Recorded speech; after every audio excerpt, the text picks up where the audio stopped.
Hello everyone, welcome to episode 37 of Manage the Wild. I'm Nick Madsen. Today we're going to be talking about beavers and their reintroduction, introduction, or translocation. Again, we talked about it last episode in mountain goats and the possible effects. And when you move beavers in, they affect everything. They're called ecological engineers for a reason, because they have such a massive impact on their surroundings. And it's good or bad. I can see both sides.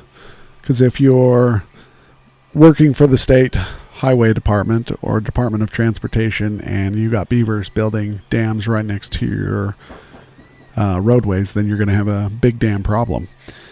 Or if you're a Walmart who comes in and tells the local area that, hey, we want this riparian area, we're going to leave the beavers alone. And then those beavers are such dang good beaver or dam builders that they start flooding parking lots, then you're going to have a problem.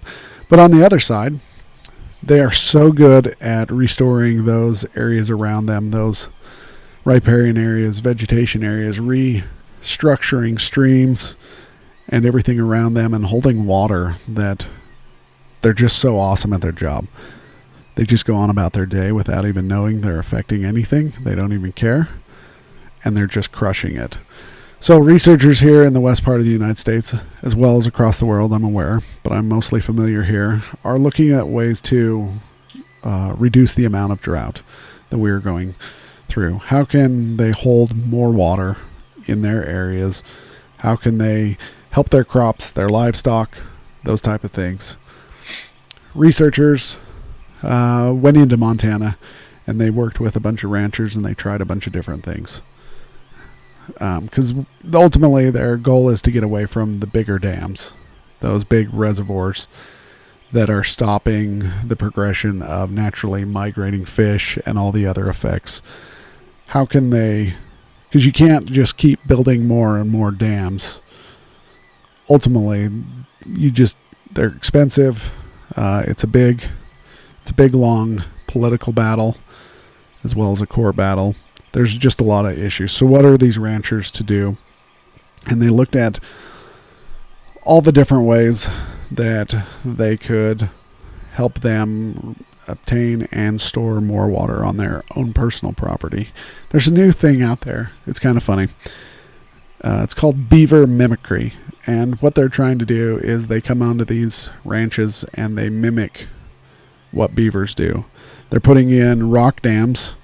They take wooden posts, weave them with willows.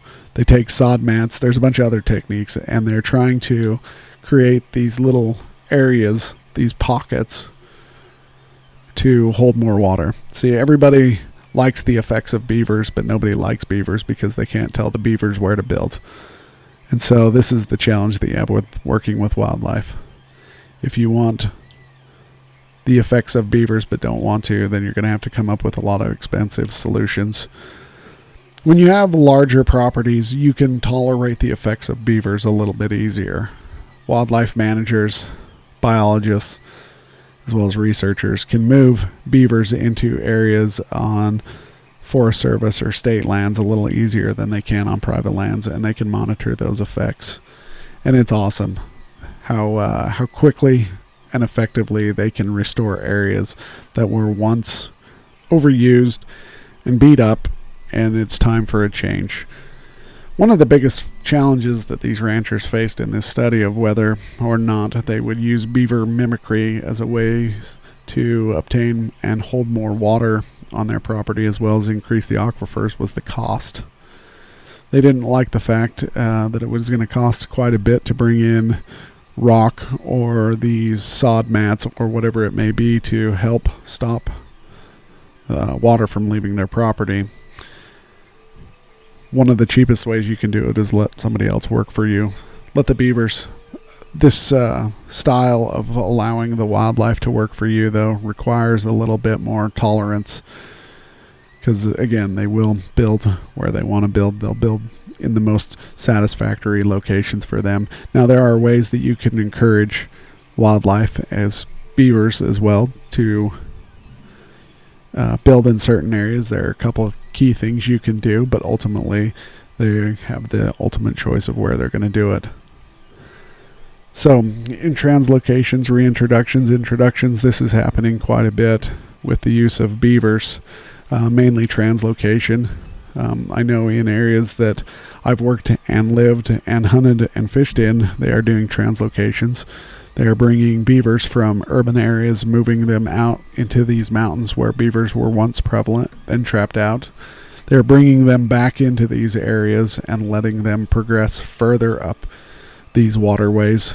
And you can just see the difference. The amount of grouse, chukars, deer, there's just these huge differences in what it was once to what it is now. Areas that I used to drive through that were dry creek beds, you now have water there year round, and you have fish moving up a little further. Areas that have, because of the lack of water, were just beaten down by cattle or other livestock due to shade or whatever. They held in these dry creek beds for long periods of time. They have been beaten up, but now as the beavers have come back, they're filling up these areas. The cattle are no longer staying in these areas. They're moving to different locations. There's grass further from these dry rock beds now because they're full of water. And so you just see an overall improvement, as well as an improvement in the way that ranchers and land managers are using the land. They're understanding these practices a little better. So beavers, they do a great job. They do it in a big way, and they can be beneficial as well as a cost-effective solution if we're looking for ways to hold water. All right, you guys stay wild. Have a great day.